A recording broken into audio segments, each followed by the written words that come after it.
বিয়ে তো হয়ে গেল। এবারে বিয়ের পর আছে ছোট, ছোট চ্যালেঞ্জেস।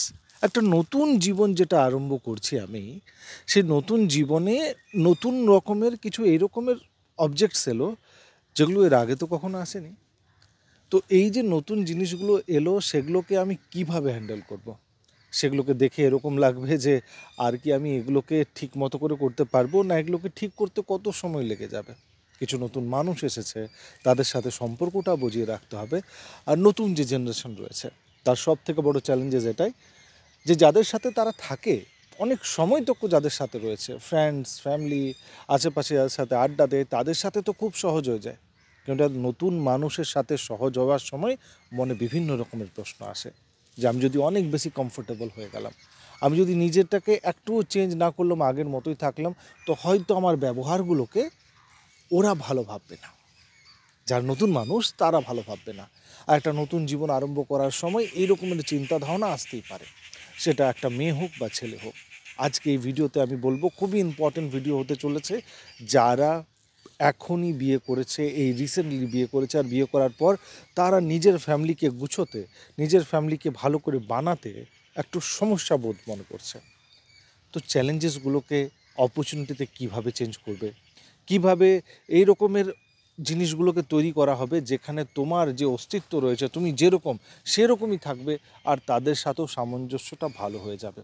সবথেকে ইম্পর্ট্যান্ট কী, যেগুলো তোমাকে ভালো লাগে না সেগুলো তোমাকে ভালো লাগে না, সেই ডেফিনেশনটা ক্রিয়েট করে রাখতে হবে।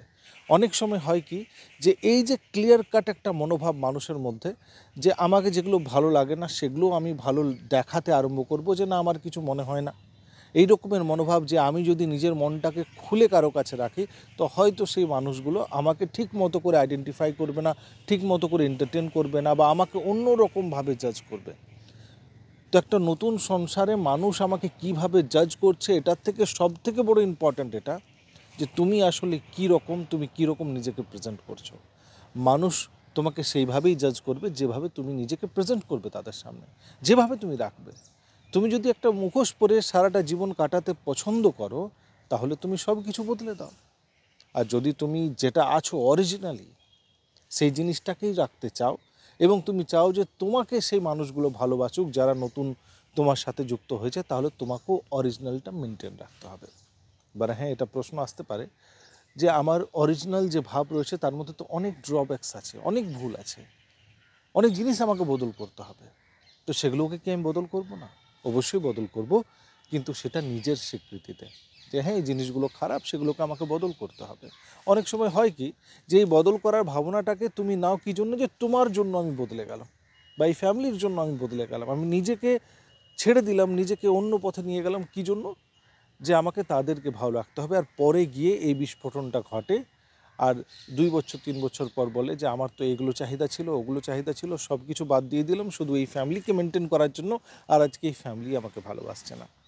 দেখো, এই প্রশ্নটা আজকে না হলে কালকে তোমার কাছে আসবেই আসবে, যে যার জন্য তুমি অনেক বেশি কিছু করবে তারাই বলবে যে তুমি আমার জন্য করলেই কি। তো এগুলো ইউনিভার্সাল কোশ্চেন। এই ইউনিভার্সাল কোশ্চেনের উত্তর কী হচ্ছে? উত্তর এটাই হচ্ছে যে আমি যেরকম আছি, আবার অরিজিনালিটিটা যেরকম, একটা মেয়ে হয়ে, একটা ছেলে হয়ে একটা নতুন পরিবারের সাথে যুক্ত হলাম, আমি সত্যি যেরকম, সেই সত্যির মধ্যে যেগুলো সব থেকে ভালো, সেই গুণগুলোর কখনো ত্যাগ করব না।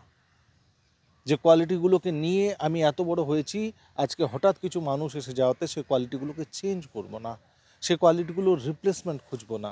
অবশ্যই যেগুলো ভুল রয়েছে সেগুলোর রিপ্লেসমেন্ট খুঁজব, যেগুলো ভুল হয়েছে সেগুলোকে হাঁটিয়ে, এই 10খানা জিনিস আমার কাছে আছে, 7খানা জিনিসের জন্যই আজকে তুমি এখানে দাঁড়িয়ে আছো, তো 7খানা জিনিসকে বদলো না, সেই 3খানা জিনিস যেগুলোর আজকে গুরুত্ব নেই, সেই জিনিসগুলোকে সরিয়ে দিতে পারো, এবং সেগুলোর মধ্যে থেকে তাদের পছন্দের জিনিসগুলোকে অ্যাডপ্ট করতে পারো, অবশ্যই যদি পারো তবে।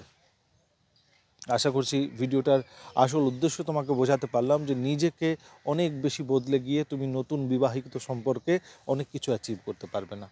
নিজের যেটা অস্তিত্ব রয়েছে সেটাকে বুঝিয়ে রাখো, এবং তার সাথে সাথে সেই পরিবারের মানুষের সাথে সামঞ্জস্য বানাও, এটাতে এই বৈবাহিক জীবন অনেক সুন্দর কাটবে। আমি এরকমই ভিডিও করি যেটা তোমাদের আজকেই মুহূর্তে কাজে লাগবে। ভালো লাগলে অবশ্যই নিজের কাছের মানুষকে শেয়ার করবেন। আবার দেখা হচ্ছে একটা অন্য ভিডিওতে। অনেক অনেক ধন্যবাদ তোমাদের বহুমূল্য সময় দেওয়ার জন্য।